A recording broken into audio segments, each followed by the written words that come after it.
청취자 여러분, 안녕하세요. 너무나도 자랑스러운 놀라운 우리 민족, 자랑스러운 한국인의 활약을 만나보는 시간입니다. 여러분, 오늘은 우리 가슴을 뜨겁게 만드는 정말 잊을 수 없는 한 영웅의 이야기를 가지고 왔습니다. 일제강점기, 우리나라가 나라도 빼앗기고, 이름도 빼앗기고, 말도 빼앗기고, 모든 것을 빼앗겼던 그 어두운 시절, 한 청년이 자기 두 다리만으로 세계를 호령했습니다. 42km하고도 195m. 그 멀고도 험한 마라톤 길을 누구보다 빠르게 달려서 전 세계에 우리 민족의 혼이 살아있음을 알린 사람, 바로 송기정 선수입니다. 여러분 중에는 어렸을 때 아버지나 할아버지로부터 송기정 선생의 이야기를 들어보신 분들도 많으실 겁니다. 가슴에 일장기를 달고 시상대에 올라야 했던 그 청년이 고개를 푹 숙이고 어린 묘목으로 일장기를 가렸던 그 사진. 그 한 장의 사진이 식민지, 조선사 사람들에게 얼마나 큰 위로와 자긍심을 주었는지 모릅니다. 오늘은 우리 민족의 영웅, 송기정 선생의 일생을 차근차근 따라가 보겠습니다. 그분이 어떻게 자라서 어떻게 세계를 놀라게 했고, 그리고 해방 후에는 어떻게 평생 우리 민족의 마라톤을 이끌어 오셨는지 이야기를 듣다 보면 가슴이 뭉클해지고 우리가 한국인이라는 사실이 다시 한번 자랑스러워지실 겁니다. 이 놀라운 우리나라, 세계를 이끌어가는 자랑스러운 대한민국을 응원하기 위해서 청취자 여러분께 꼭 부탁드리고 싶은 것이 있습니다. 영상 아래에 있는 좋아요 버튼 한 번만 꾹 눌러주시고 구독 버튼도 함께 눌러주시면 저희가 더 좋은 이야기들을 계속해서 들려드릴 수 있습니다. 자랑스러운 우리 민족의 이야기, 더 많은 분들이 함께 들으실 수 있도록 좋아요와 구독 꼭 부탁드립니다. 여러분, 송기정 선생이 태어나신 해는 1912년 8월 29일입니다.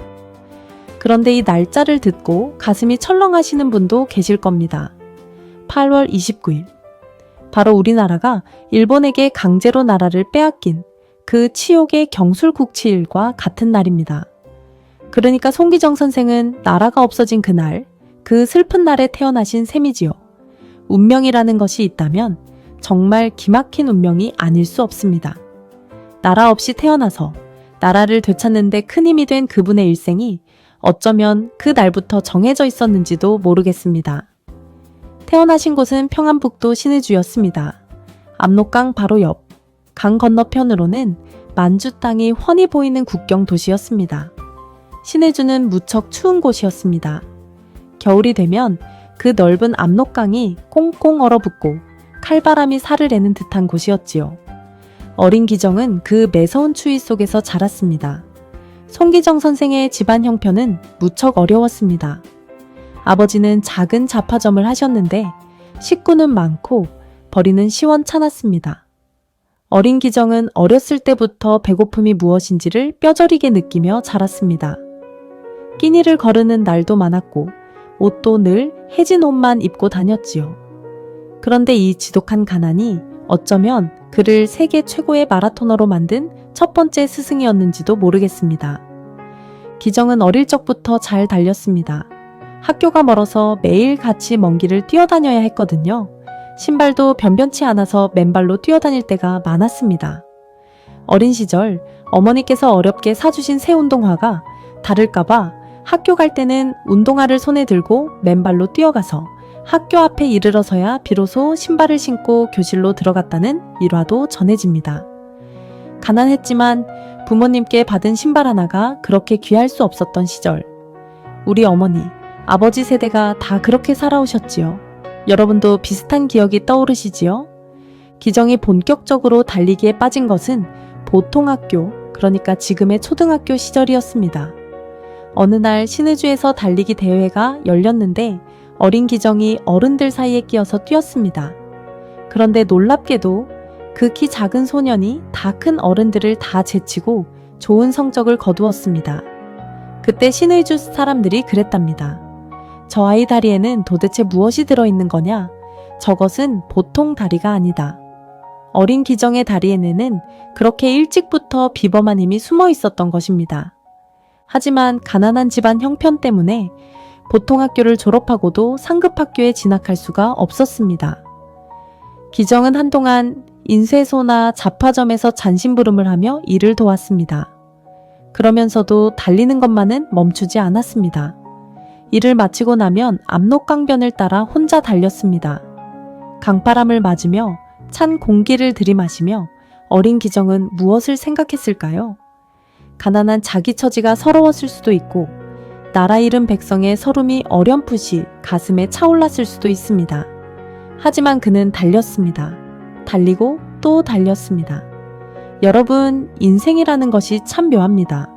가만히 멈춰 있으면 아무것도 안 되지만 그저 묵묵히 한 걸음 한 걸음 나아가다 보면 어느새 길이 열리는 법이지요. 송기정 선생도 그러셨습니다. 기정의 나이 17이 되던 해, 그러니까 1929년 무렵, 그는 우연한 기회에 일본에서 열린 한 마라톤 대회에 참가하게 됩니다. 그런데 그 대회에서 좋은 성적을 거두면서 사람들의 눈에 들기 시작했습니다. 그리고 1932년 마침내 서울에 있는 양정고등보통 학교, 지금의 양정고등학교에 입학하게 됩니다. 가난한 평안도, 청년이 서울로 올라와서 학교에 들어가게 된 것입니다. 그것도 마라톤 특기생으로 말이지요. 서울 생활은 또 다른 시작이었습니다. 양정고보의 운동장은 그의 무대가 되었고 한강변은 그의 훈련장이 되었습니다. 송희정은 매일같이 새벽부터 한강변을 달렸습니다. 그 시절 한강은 지금처럼 강변북로도 없고 아파트도 없고 그저 모래사장과 갈대밭만 있는 한적한 강이었습니다. 그 강변을 어린 기정이 매일 새벽 안개를 가르며 달렸습니다. 여러분, 한번 상상해 보십시오. 새벽 5시, 아직 해도 뜨지 않은 어둑한 시간, 모두가 잠들어 있는 그 시간에 한 청년이 한강변을 달리고 있습니다. 입에서는 하얀 김이 모락모락 피어오르고 운동복은 땀에 흠뻑 젖었습니다. 발은 시리고 손도 시립니다. 하지만 청년은 멈추지 않습니다. 한 걸음 또 한 걸음, 그렇게 매일같이 달렸습니다. 그가 흘린 땀방울이 한강의 모래밭을 적셨습니다. 송희정의 훈련 방식은 정말 무서웠습니다. 보통 사람들 같으면 도저히 따라할 수 없는 양이었습니다. 하루에 40km, 50km를 달리는 것은 예사였습니다. 그것도 한 번이 아니라 매일같이 말이지요. 게다가 신발도 제대로 된 운동화가 아니라 거의 헝겊 같은 천 운동화였습니다. 발에 물집이 잡히고 발톱이 빠지는 일도 다반사였습니다. 그래도 그는 멈추지 않았습니다. 그 시절 함께 훈련했던 친구가 있었습니다. 바로 남승용 선수입니다. 두 사람은 이후 베를린 올림픽까지 함께 가게 되는 평생의 동지가 됩니다. 같이 뛰고, 같이 먹고, 같이 자며 서로를 격려했습니다. 송기정 선생은 훗날 이렇게 회고하셨습니다. 남승용이 없었다면 나도 없었다. 그만큼 두 사람은 서로에게 큰 힘이 되어 주었던 것입니다. 1933년 송기정은 조선신공대회 마라톤에서 우승하며 이름을 알리기 시작했습니다. 그리고 1935년에는 일본의 메이지 신궁대회 마라톤에서 2시간 26분 42초라는 놀라운 기록으로 우승합니다. 이것은 당시 세계 최고 기록에 가까운 시간이었습니다. 그러니까 송기정 선수는 이미 베를린 올림픽이 열리기 전에 세계 최고 수준의 마라토너가 되어 있었던 것입니다. 여러분, 그런데 여기서 한 가지 가슴 아픈 사실이 있습니다. 송기정 선수가 아무리 잘 달려도 그는 일본 선수로 뛰어야 했습니다. 가슴에는 태극기 대신 일장기가 달려 있었고 이름도 일본식 발음으로 손키테이라고 불렸습니다. 우리 송기정인데 일본 사람들은 손키테이라고 불렀던 것입니다. 그가 우승할 때마다 일본 국가가 울려 퍼졌고 일본 국기가 올라갔습니다. 그 마음이 어땠겠습니까? 자기 다리로 뛰어서 받은 영광이 자기 것이 아니라 자기를 짓밟은 자들의 것이 되어버리는 그 비통한 심정. 청년 송기정의 가슴은 매번 갈기갈기 찢어졌을 것입니다. 송기정 선생은 일본에 있을 때 사인을 해달라는 사람들에게 늘 이렇게 사인하셨다고 합니다. 자기 이름을 한글로 또박또박 쓰고 그 옆에 한자로 코리아라고 쓰셨습니다. 일본 이름이 아닌 자기 본래 이름, 그리고 자기 나라 이름, 그것을 잊지 않으려고 그랬던 것입니다. 일본 경찰이 보면 야단을 맞을 일이지만 송기정 선생은 굽히지 않았습니다. 나는 일본 사람이 아니다. 나는 조선 사람이다. 나는 코리아의 송기정이다. 그 마음이 사인 한 줄에 담겨 있었던 것입니다. 1936년 마침내 베를린 올림픽의 해가 밝았습니다. 일본은 마라톤에서 좋은 성적을 거두기 위해 조선의 두 청년 송기정과 남승용을 대표 선수로 선발했습니다. 일본 선수들도 있었지만 실력이 도저히 두 사람을 따라잡을 수 없었던 것입니다. 일본 입장에서는 자존심이 상하는 일이었지만 메달을 따려면 어쩔 수 없었지요. 베를린으로 떠나기 전 양정고보의 김교신 선생님이 송기정에게 이렇게 말씀하셨다고 합니다. 기정아, 너는 그저 한 사람이 아니다. 너는 조선 민족 전체를 짊어지고 가는 것이다. 너의 두 다리는 조선의 두 다리다. 잊지 말아라. 송기정은 그 말을 가슴에 깊이 새기고 베를린으로 향했습니다. 베를린까지 가는 길은 정말 멀었습니다. 그 시절에는 비행기로 한 번에 가는 것이 아니라 배를 타고 기차를 타고 또 기차를 타고 거의 한 달에 가까운 시간이 걸려서야 베를린에 도착했습니다. 일본을 떠나서 시베리아 횡단 열차를 타고 유럽을 가로질러 가는 그 긴 여정. 차창 밖으로는 끝없는 시베리아 벌판이 스쳐 지나갔습니다. 어린 기정은 그 차창에 머리를 기댄 채 무엇을 생각했을까요? 여러분, 너무나도 흥미진진한 송기정 선생의 이야기 조금 쉬어가는 의미에서 다시 한번 부탁드리겠습니다. 이 놀라운 우리나라, 세계를 이끌어가는 자랑스러운 대한민국을 응원하기 위해서 좋아요 버튼 한번 꾹 눌러주시고 구독 버튼도 함께 눌러주시기 바랍니다. 우리 민족의 자랑스러운 이야기를 더 많은 분들이 함께 나눌 수 있도록 청취자 여러분의 따뜻한 응원 부탁드립니다. 그럼 이제 본격적으로 베를린 올림픽 이야기로 들어가 보겠습니다. 1936년 8월 9일 베를린 올림픽 마라톤 경기가 열리는 날이 밝았습니다. 그날 베를린 하늘은 무척 더웠습니다. 한낮 기온이 섭씨 30도가 넘었다고 합니다. 마라톤을 뛰기에는 정말 힘든 날씨였지요. 더위에 쓰러지는 선수들이 속출할 만한 그런 날이었습니다. 출발선에는 전 세계에서 모인 56명의 선수들이 늘어섰습니다. 그중 가장 강력한 우승 후보는 아르헨티나의 후안 카를로스 사발라 선수였습니다. 사발라는 4년 전인 1932년 로스앤젤레스 올림픽 마라톤 우승자였습니다. 즉, 디펜딩 챔피언이었던 것입니다. 그는 자신감에 가득 차 있었습니다. 이번에도 내가 우승한다. 동양의 키 작은 청년 따위에게 진리 없다. 모두가 그렇게 생각했습니다. 탕! 출발 신호와 함께 선수들은 베를린 거리로 쏟아져 나갔습니다. 사발라가 무서운 속도로 앞서 나갔습니다. 정말 빨랐습니다.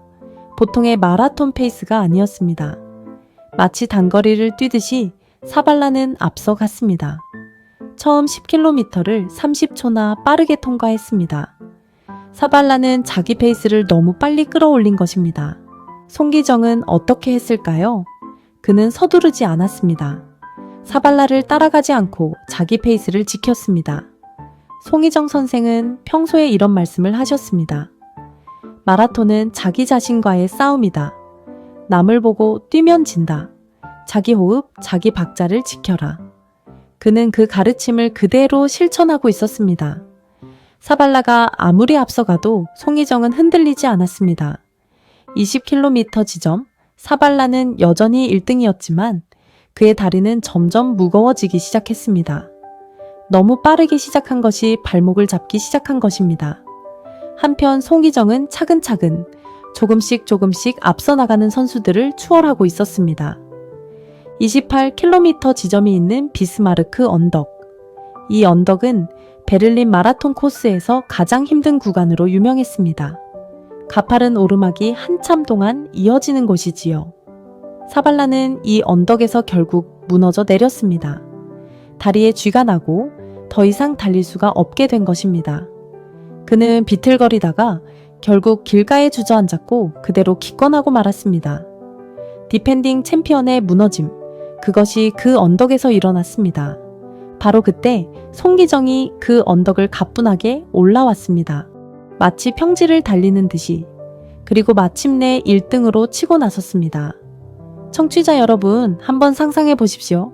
식민지 조선에서 온 키 170cm도 안 되는 작은 청년이 세계 최강이라던 디펜딩 챔피언을 제치고 베를린 올림픽 마라톤의 1등으로 달리고 있는 그 광경을 말입니다.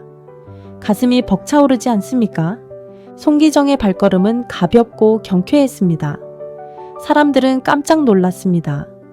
마라톤의 막바지인데도 그는 마치 처음 뛰는 것처럼 가뿐했던 것입니다. 그는 끝까지 자기 페이스를 지켰고 마지막 경기장에 들어설 때까지 1등 자리를 놓치지 않았습니다. 베를린 올림픽 주 경기장에 송기정이 들어섰을 때 10만 명이 넘는 관중들이 모두 일어나서 환호했습니다. 그 거대한 함성, 10만 명의 박수, 그 한가운데에 식민지 조선에서 온 청년 송기정이 서 있었습니다. 그는 마지막 트랙을 한 바퀴 돌고 마침내 결승선을 통과했습니다. 기록은 2시간 29분 19초이. 인류 역사상 처음으로 마라톤을 2시간 30분 안에야만이 오래 들어온 기록이었습니다. 그것도 올림픽이라는 큰 무대에서 올림픽 신기록이었고 사실상 세계 신기록과 같은 기록이었습니다. 그는 모두를 깜짝 놀라게 만들었습니다. 그리고 잠시 후 친구 남승용 선수가 3등으로 결승선을 통과했습니다. 식민지 조선에서 온 두 청년이 베를린 올림픽 마라톤에서 1등과 3등을 차지한 것입니다. 이것은 그야말로 기적이었습니다. 우리 민족의 기적, 한반도 역사상 처음 있는 일이었습니다. 조선 땅에서는 이 소식이 어떻게 전해졌을까요? 그 시절에는 라디오도 흔하지 않았습니다.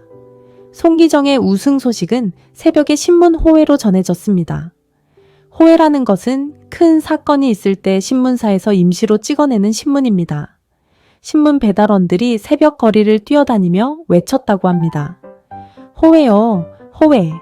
송기정 우승이요. 베를린 올림픽 우승이요. 그 소리에 잠을 자던 사람들이 모두 뛰쳐나왔습니다. 그리고 거리에서 서로 부둥켜 안고 울었습니다. 어른도 울고 아이도 울었습니다. 이름도 빼앗기고 말도 빼앗기고 나라도 빼앗긴 식민지 백성들. 그런 백성들에게 우리 민족의 한 청년이 세계 정상에 올랐다는 그 소식이 얼마나 큰 위로였겠습니까? 얼마나 큰 자부심이었겠습니까?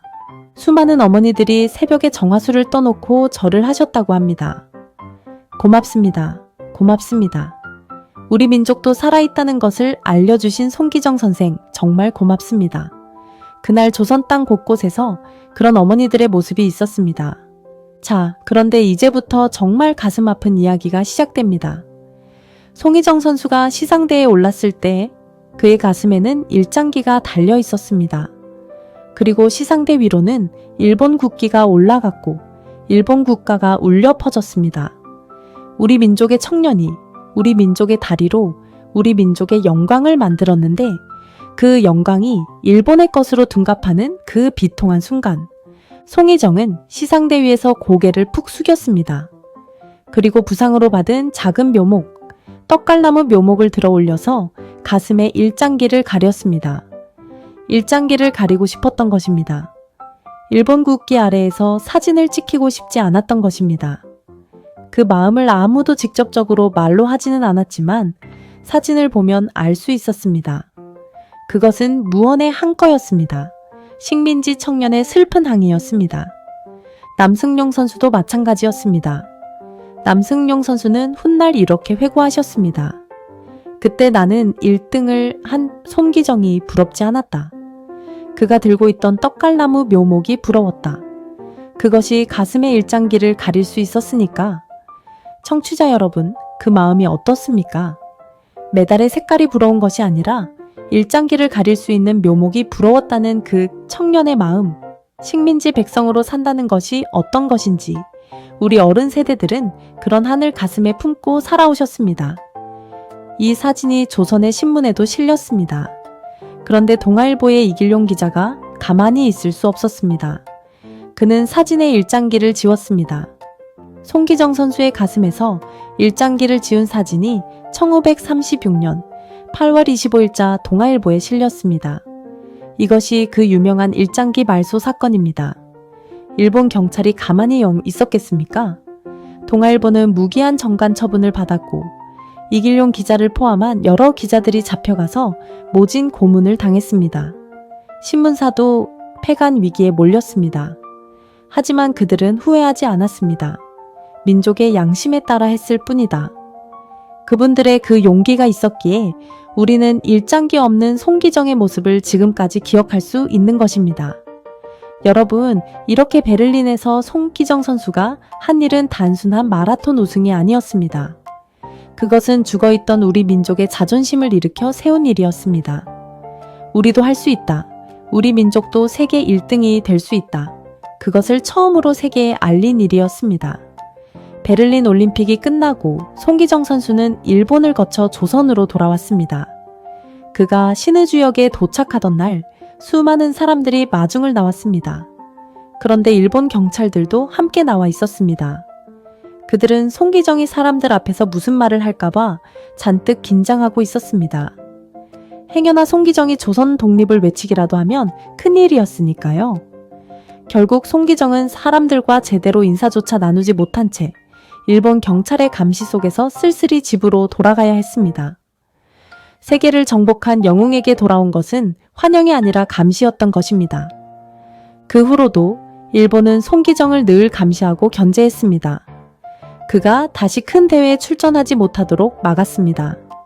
마라톤 선수에게 가장 중요한 시기인 20대 중후반을 송기정은 그렇게 출전하지 못한 채 한이 맺힌 시간으로 보내야 했습니다. 만약 송기정 선수가 자유롭게 더 뛸 수 있었다면 어땠을까요? 아마도 더 많은 세계 신기록과 더 많은 우승을 차지했을 것입니다. 하지만 식민지의 천재는 그렇게 봉쇄당한 채 청춘을 보내야 했습니다. 그것도 우리 민족의 한입니다. 1945년 8월 15일, 마침내 우리나라는 해방을 맞이했습니다. 손기정 선생도 그토록 갈망하던 자유를 되찾았습니다.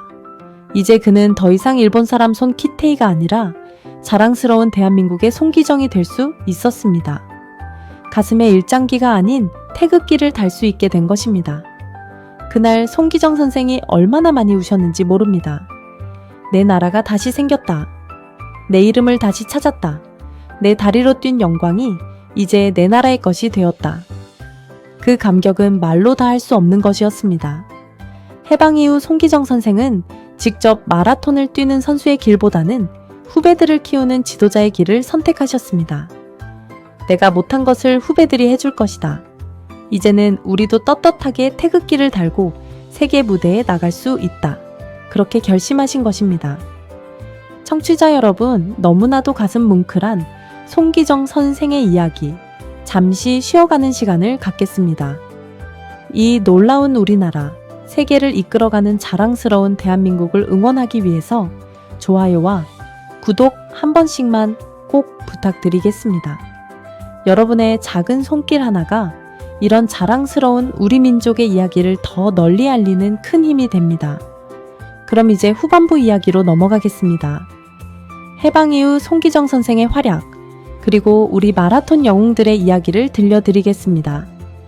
해방이 되고 2년이 지난 1947년, 미국 보스턴에서 세계적인 마라톤 대회가 열렸습니다. 보스턴 마라톤은 그 당시에도 또 지금까지도 세계에서 가장 운번이 있는 마라톤 대회 중 하나입니다. 거기에 우리 대한민국 선수들이 참가하게 됩니다. 그것도 광복 후 처음으로 태극기를 가슴에 달고 출전하는 국제대회였습니다. 선수는 서윤복, 송기정 선생이 직접 발굴해서 키운 제자였습니다.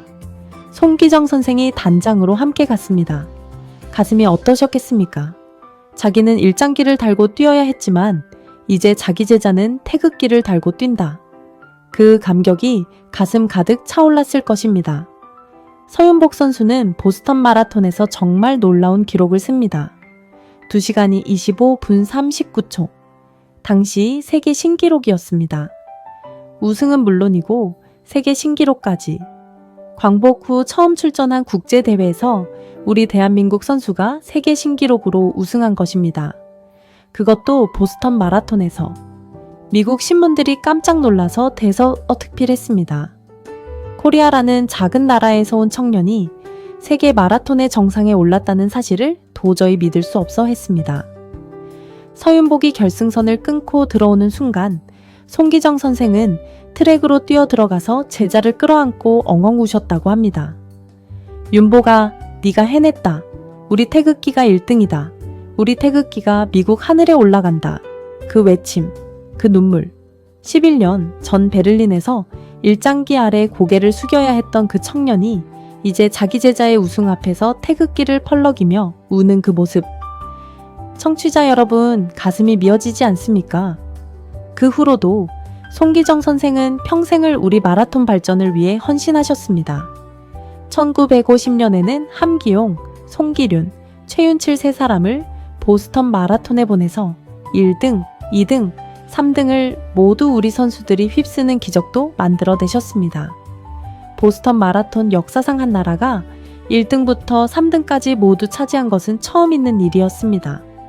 우리 대한민국이 그 영광의 주인공이 된 것입니다. 전쟁이 일어나고 나라가 어려워지고 세월이 흘러도 손기정 선생은 묵묵히 그 자리를 지키셨습니다. 한국체육회 부회장도 하시고 마라톤 협회 일도 보시고 후배들 가르치는 일도 계속하셨습니다. 그분의 가르침을 받은 제자들이 한국 마라톤의 기둥이 되었습니다. 그리고 마침내 1988년 9월 우리 대한민국 서울에서 올림픽이 열렸습니다. 서울 올림픽. 우리나라가 처음으로 개최하는 올림픽이었습니다. 그 개막식에서 마지막 성화 봉송주자가 누구였을까요? 처음 잠실 주경기장으로 성화를 들고 들어선 사람. 그분이 바로 송기정 선생이셨습니다. 그때 송기정 선생의 나이는 76이었습니다. 흰 머리에 깡마른 체구. 하지만 손에는 활활 타오르는 성화를 들고 계셨습니다. 그분이 잠실 주경기장에 처음 등장했을 때 10만 명의 관중이 모두 일어나서 박수를 쳤습니다. 모두가 알고 있었습니다. 저분이 누구신지, 저분이 우리 민족에게 어떤 의미인지, 베를린에서 일장기를 달고 고개 숙여 시상대에 올라야 했던 그 청년이 52년이 지난 지금 자기 나라 대한민국이 개최한 올림픽의 성화를 들고 자기 나라 국민들 앞에 섰습니다. 그것도 노인이 되어서, 백발의 노인이 되어서 그 한 많은 인생의 마지막에 그 광경에 눈물 흘리지 않은 사람이 없었습니다. 텔레비전을 보던 모든 한국 사람들이 다 같이 울었습니다.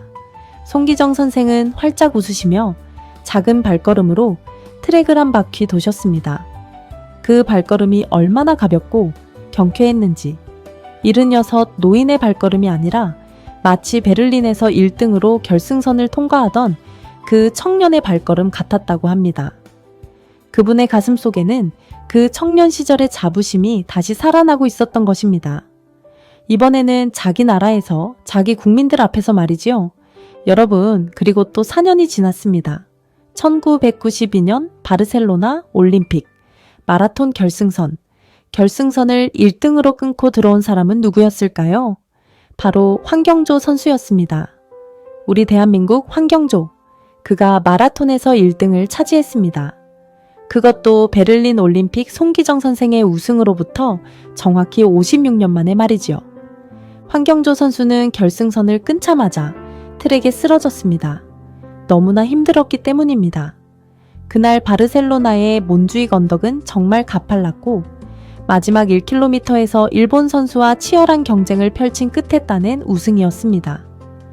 황경조 선수는 그대로 트랙에 누워서 하늘을 바라보았다고 합니다. 그리고 무엇을 생각했을까요? 훗날 황경조 선수는 이렇게 말했습니다. 그때 누워서 송기정 선생님을 생각했습니다. 선생님이 가슴에 일장기를 달고 뛰셨던 그 하늘, 제가 태극기를 달고 일본 선수를 이김으로써 조금이나마 풀어드렸다는 생각이 들었습니다. 청취자 여러분, 가슴이 뜨거워지지 않으십니까? 황경조 선수가 트랙에 누워서 천천히 일어났을 때 그의 가슴에 달린 태극기가 햇빛에 반짝였습니다. 1등 시상대에는 태극기가 가장 높이 올라갔고 우리 애국가가 바르셀로나 하늘에 울려 퍼졌습니다. 송기정 선생이 그 광경을 텔레비전으로 보시면서 또 한 번 우셨다고 합니다. 이제는 됐다. 이제는 정말 됐다 하니 다 풀렸다. 그러시면서요, 송기정 선생은 그 후로도 10년을 더 사시다가 1990년이 지나고 새로운 1000년이 된 직후 2002년 11월 15일에 영면하셨습니다. 향년 90이었습니다.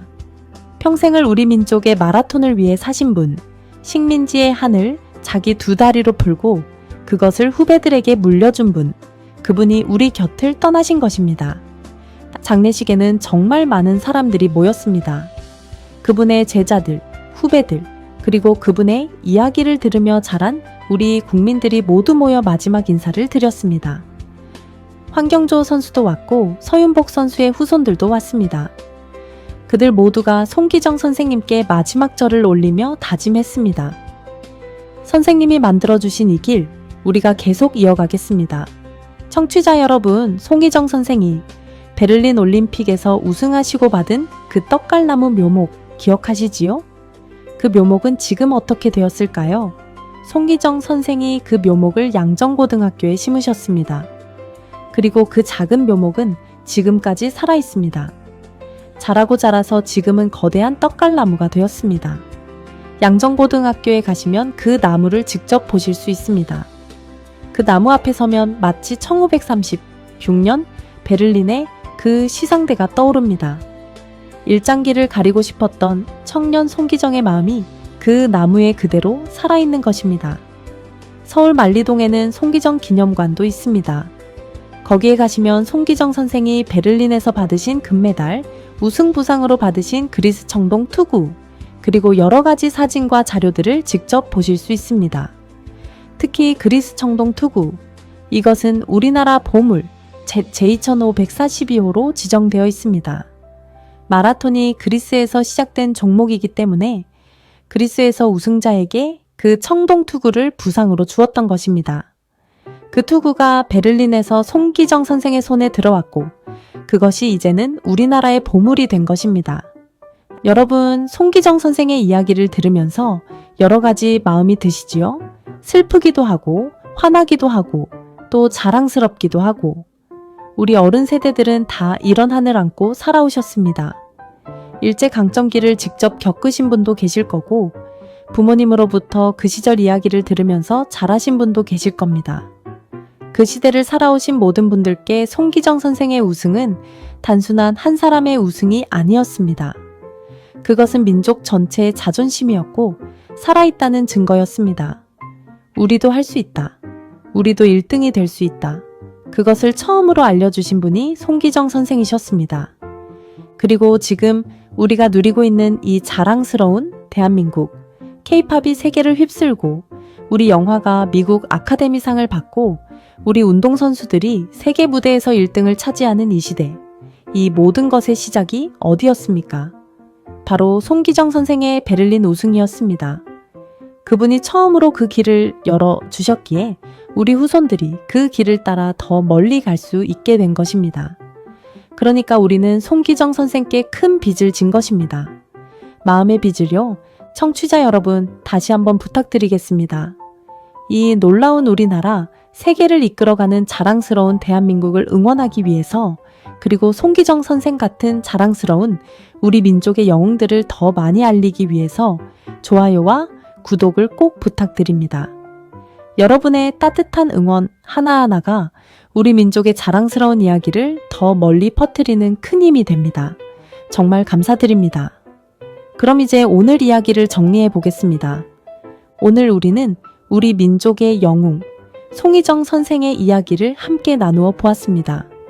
1912년 평안북도 신의주에서 가난한 집의 아들로 태어나 어린 시절부터 맨발로 뛰어다니며 자기도 모르게 마라토너의 다리를 만들었던 분, 양정고등부 통과학교에 진학해서 본격적으로 달리기 시작했고 한강변을 새벽마다 달리며 꿈을 키웠던 분, 1936년 베를린 올림픽에서 2시간이 29분 19초이라는 올림픽 신기록을 세우며 마라톤 1등을 차지하셨고 친구 남승용 선수도 3등을 차지하면서 우리 민족의 자존심을 세계에 떨치셨습니다. 시상대에서는 가슴의 일장기를 부상으로 받은 어린 묘목으로 가리며 무언의 한거를 하셨고, 그 모습이 동아일보의 일장기 말소 사건으로 이어지며 우리 민족의 가슴 속에 영원히 남게 되었습니다. 해방 후에는 후배들을 키우는 지도자의 길을 선택하셨고, 1947년에는 제자 서윤복이 보스턴 마라톤에서 세계 신기록으로 우승했습니다. 1950년에는 함기용, 송기륜, 최윤칠이 보스턴에서 1등부터 3등을 휩쓸었습니다. 1988년 서울 올림픽 개막식에서는 76의 나이로 첫 번째 성화 봉송주자가 되어 잠실 주경기장에 입장하셨고, 1992년 바르셀로나 올림픽에서는 제자의 제자뻘인 황경조 선수가 마라톤 1등을 차지하면서 베를린의 한이 마침내 풀렸습니다. 2002년 11월 15일 향년아흔으로 영면하실 때까지 송기정 선생은 평생을 우리 민족의 마라톤을 위해 헌신하셨습니다. 그분이 베를린에서 받은 떡갈나무 묘목은 지금도 양정고등학교에 살아서 거대한 나무로 자라있고, 그분의 그리스 청동 투구는 우리나라 보물로 지정되어 있습니다. 여러분, 송기정 선생의 일생이 우리에게 가르쳐주는 것은 무엇일까요? 첫째, 가난과 어려움도 사람의 의지를 꺾을 수 없다는 것입니다. 가난한 신의주의 한 소년이 세계 정상에 올랐다는 사실, 그것은 우리 모두에게 큰 용기를 줍니다. 둘째, 나라가 없어도 민족의 혼은 살아있다는 것입니다. 이름도 빼앗기고 국기도 달지 못하는 식민지의 백성이었지만 송기정 선생은 자기 두 다리로 우리 민족이 살아있음을 세계에 알렸습니다. 셋째, 진정한 위대함은 자기 영광에서 멈추지 않고 다음 세대에게 그 길을 물려주는 것이라는 것입니다. 송기정 선생은 자기가 받은 영광에 머물지 않고 평생 후배들을 키워 우리 마라톤이 세계 무대에서 빛나도록 만드셨습니다. 청취자 여러분, 우리는 정말 자랑스러운 민족입니다. 일제강점기, 6.25 전쟁, 그 어려운 시절을 모두 이겨내고 지금의 대한민국을 만들어낸 우리 민족. 그 한가운데 송기정 선생 같은 영웅들이 있었습니다. 그분들의 땀과 눈물 위에 우리가 지금 서 있는 것입니다. 우리가 지금 이렇게 자랑스러운 대한민국 국민으로 살 수 있는 것은 다 그런 분들 덕분입니다. 여러분, 가끔씩 텔레비전에서 마라톤 경기를 보실 때가 있으시지요? 그럴 때 송기정 선생의 이야기를 한 번씩 떠올려 주십시오. 그리고 손주들에게도 들려주십시오. 옛날에 송기정이라는 분이 계셨단다. 일본 사람들이 우리나라를 빼앗았던 시절에 그분이 마라톤으로 1등을 해서 우리 민족도 살아있다는 걸 세계에 알리셨단다. 그렇게요. 우리 후손들이 송기정 선생을 잊지 않도록 우리가 그분의 이야기를 계속 전해주어야 합니다. 그것이 그분이 평생을 바쳐 우리에게 남겨주신 그 자부심에 대한 보답일 것입니다. 오늘 이렇게 송기정 선생의 일생을 따라가 보면서 여러분은 어떤 마음이 드셨습니까? 자랑스러우셨지요? 가슴이 뜨거워지셨지요? 그 마음, 그 자부심, 그것이 바로 우리 민족의 정신입니다. 그것이 바로 우리가 한국인이라는 것의 의미입니다. 그 정신이 우리 안에 살아있는 한 대한민국은 영원히 빛날 것입니다. 세계를 깜짝 놀라게 하는 자랑스러운 한국인, 놀라운 우리 민족의 이야기는 오늘도 계속됩니다. 청취자 여러분, 그럼 다음 시간에 또 뵙겠습니다.